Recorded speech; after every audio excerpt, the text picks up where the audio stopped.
اسی طرح کا ایک بندہ تھا، وہ کہتا تھا جی میرے سوال کا جواب کبھی نہیں کسی نے دیا۔ اس کی ملاقات ایک درویش سے ہو گئی، حضرت بہلول دانا سے۔ فرمانے لگے پوچھو بھئی کیا سوال ہے؟ کہنے لگا بابا میرے 3 سوال ہیں۔ ایک تو یہ بتائے کہ اگر رب ہے تو وہ نظر کیوں نہیں آتا؟ اور دوسری میرا سوال یہ ہے کہ اگر جو کراتا ہے شیطان کراتا ہے تو انسان کو سزا کس بات کی؟ اور تیسری بات یہ کہ آپ کہتے ہیں کہ شیطان جن ہے، آگ سے بنا ہے، تو اسے بھی آگ میں ڈالا جائے گا تو آگ کو کیسے جلائے گی؟ تو حضرت بہلول دانا تھوڑا سا سوچنے لگے تو اس نے بڑی سخت بات کی، کہنے لگا مجھے پتا تھا جواب آپ کو بھی کوئی نہیں آتا۔ دیکھا نا، پڑ گئے نا سوچ میں۔ نیچے ایک روڑا پڑا تھا مٹی کا، اینٹ کا نہیں۔ مٹی بھی کئی دفعہ خشک ہو جائے نا دھوپ میں، کچی مٹی بھی تو روڑا تگڑا بن جاتا۔ مضبوط روڑا پڑا تھا۔ حضرت بہلول دانا نے آؤ دیکھا نہ تاؤ دیکھا، روڑا اٹھایا اور زور سے سر میں دے مارا۔ اب اس سر میں روڑا لگا، خون بڑا بہہ گیا۔ جا کے اس نے کوتوالے شہر کو، سمجھ لے SHO کو رپورٹ کرا دی کہ بابے نے نا میرا سر پھوڑ دیا ہے۔ بلا لیا وہ SHO، کہنے لگا بابا تو اس طرح کا ہے نہیں۔ اس نے کہا جی مار دیا، اب دیکھیں۔ بلا لیا، کہنے لگا یار وہ تو درویش بندے ہیں، اگر تو کہتا ہے تو چلو بلا لیتے ہیں۔ آپ آ گئے، تشریف لائے، تو اس نے کہا بابا آپ نے پتھر مار کے اس بندے کے سر کو پھوڑ دیا ہے؟ تو حضرت بہلول دانا کہنے لگے نہیں میں نے تو نہیں پھوڑا، میں نے تو اس کے 3 سوالوں کا ایک جواب دیا ہے۔ 3 سوالوں کا ایک جواب۔ اس نے کہا کیا؟ فرمانے لگے اس سے پوچھ لو۔ اس نے کہا جی کیا سوال کیا آپ نے؟ اس نے کہا جی پہلا میرا سوال یہ تھا کہ رب ہے تو نظر کیوں نہیں آتا؟ تو آپ فرمانے لگے میں نے تجھے روڑا مارا، درد ہو رہی ہے؟ کہنے لگا ہاں۔ کہنے لگے دکھا درد۔ بہلول دانا کہنے لگے کہ اگر درد ہے تو پھر، وہ کہنے لگا جی وہ دکھائی تو نہیں نا جا سکتی، پر ہے تو صحیح نا۔ تو آپ فرمانے لگے رب ہے پر دکھایا تو نہیں نا جا سکتا، تو قیامت میں نظر آئے گا۔ حضرت بہلول دانا فرمانے لگے تیرا دوسرا سوال کیا تھا؟ کہنے لگا جی میرا دوسرا سوال یہ تھا کہ جو کراتا ہے شیطان کراتا ہے تو پھر انسان کو سزا قیامت میں کیوں ملے گی؟ تو آپ فرمانے لگے جا پھر تجھے روڑا بھی شیطان نے مارا، میرے اوپر پرچہ کیوں کٹا دیا؟ پکڑ جا کے اس کو۔ آپ نے فرمایا تیرا تیسرا سوال کیا تھا؟ کہنے لگا جی میرا تیسرا سوال یہ تھا کہ شیطان آگ سے بنا ہے تو آگ کو آگ میں ڈالیں گے تو اسے کیا تکلیف ہوگی؟ تو آپ فرمانے لگے تو کس چیز سے بنا ہے؟ کہنے لگا مٹی سے۔ تو فرمایا میں نے تجھے کیا مارا ہے؟ کہنا مٹی۔ فرمایا درد ہوئی ہے؟ کہنے لگا بڑی۔ فرمایا اسے بھی ہوگی۔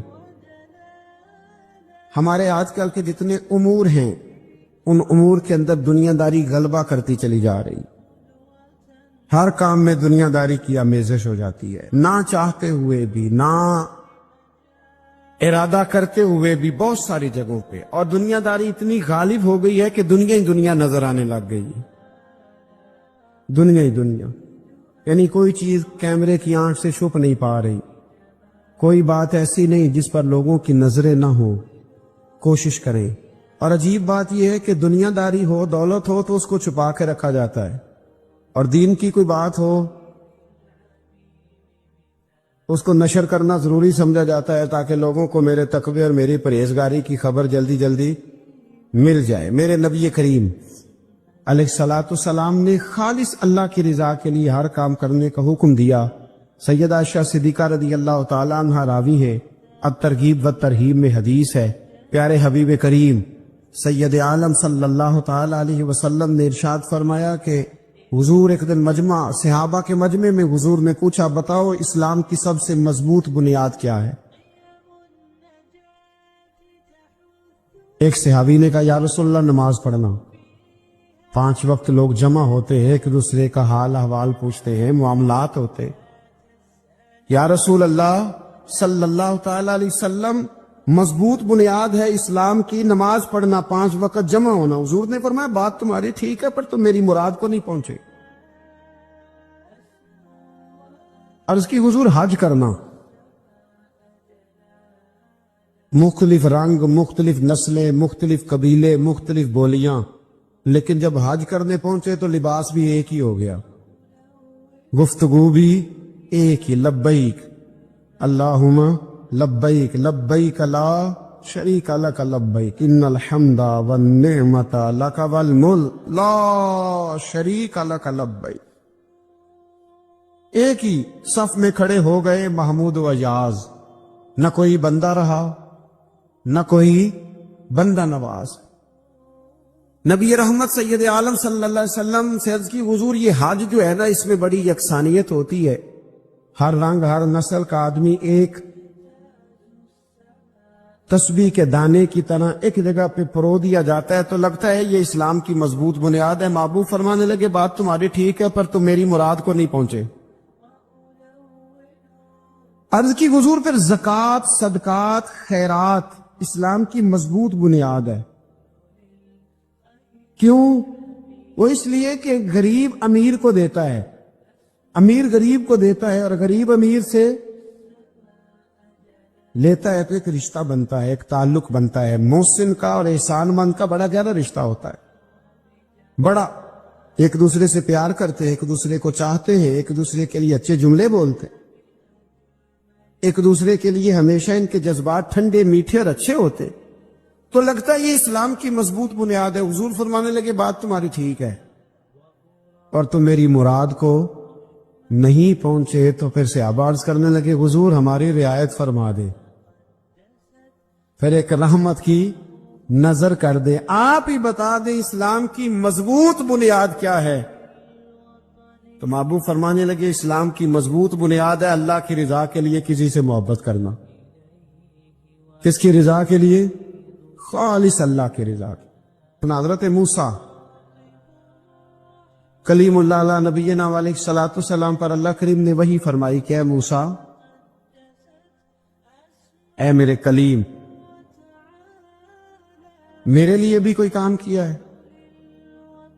عرض کی اللہ میں نے نمازیں پڑھی، روزے رکھے، تبلیغ کی۔ فرمایا وہ تو آپ کی ذمہ داریاں تھیں، وہ تو آپ نے اپنے لیے کیا، میرے لیے بھی کچھ کیا ہے؟ رب کریم نے پوچھا موسیٰ میرے لیے بھی کچھ کیا ہے؟ عرض کی اللہ یہ سارا کچھ، فرمایا مالک تیرے لیے کیا۔ کہا یہ تو آپ نے اپنے لیے کیا، آپ کی ذمہ داریوں میں شامل تھا، مالک تیرے لیے کیا ہے؟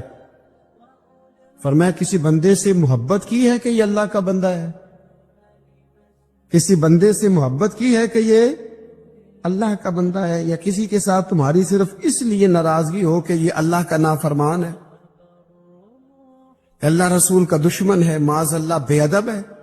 میرے بھائی سمجھ لے اچھی طرح اور اپنے دل کے کونے میں یہ بات بٹھا لے کہ زندگی میں جو کام کریں وہ اللہ کی رضا کے لیے، چھوٹا سا بھی خیر کا کام۔ میرے رسول کریم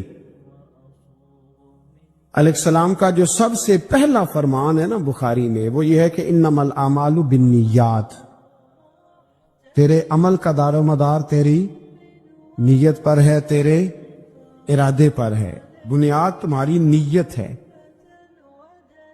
بنیاد یہ ہے کہ تمہارا اندر سے اس کام کے لیے ذوق کیا ہے، شوق کیا ہے۔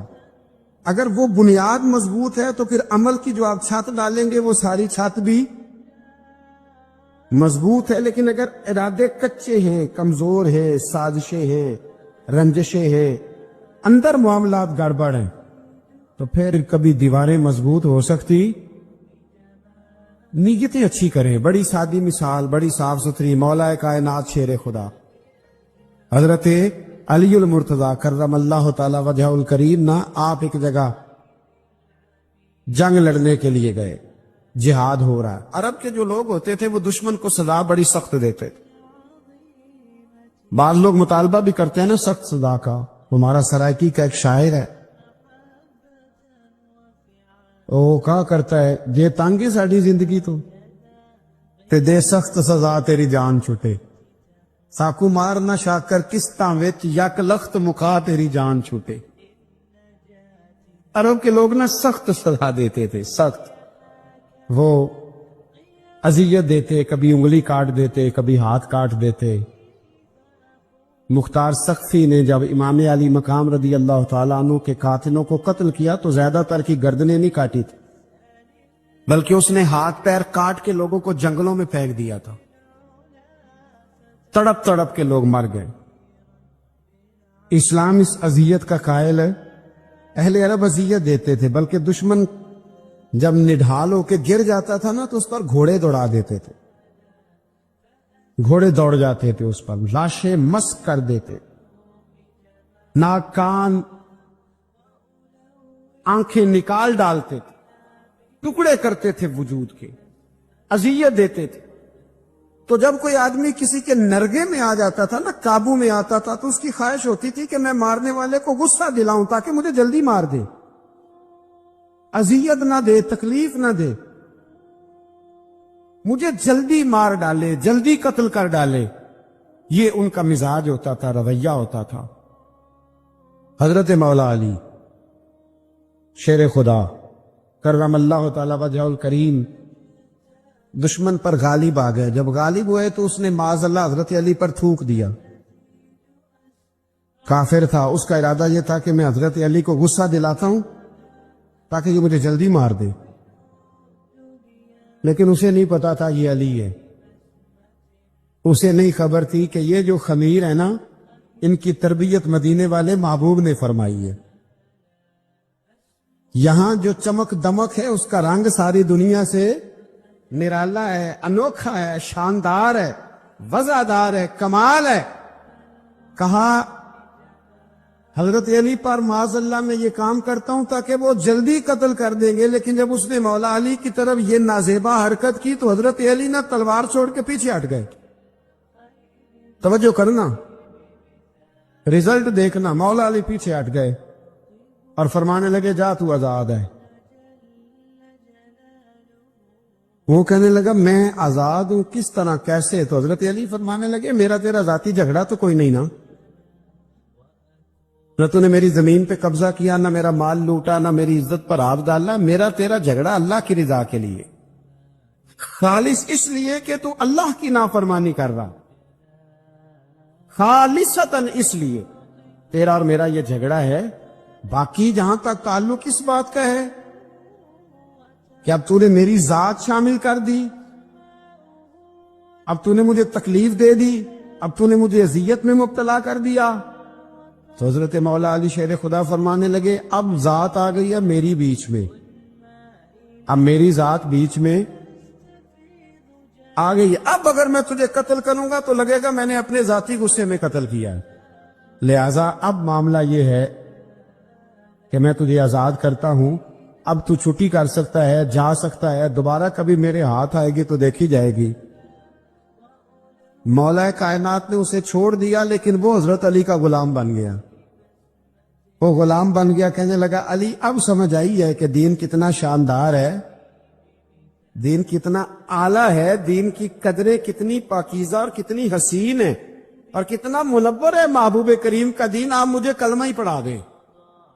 گویا جو بندہ تلوار سے فتح نہ ہو سکا وہ مولا علی کے خلوص سے فتح ہو گیا۔ حضرت علی کے خلوص سے، للہیت سے، اللہ کے ساتھ جو ان کا رشتہ تھا، اس رشتے کی برکت سے وہ آدمی فتح ہو گیا۔ میرے بھائی، ہمارے معاملات کے اندر للہیت ختم ہوتی جا رہی ہے، خلوص نہیں رہا، کرامتیں ہیں، کہانیاں ہیں، داستانیں ہیں، الزامات ہیں، جھوٹ ہے، فریب ہے، فراڈ ہے، بڑا کچھ ہے۔ اگر نہیں ہے تو خلوص نہیں ہے، اگر نہیں ہے تو ہمارا اللہ اور اس کے رسول کے ساتھ رضا والا معاملہ نہیں ہے۔ کسی چیز کو اس کی حقیقت کی بجائے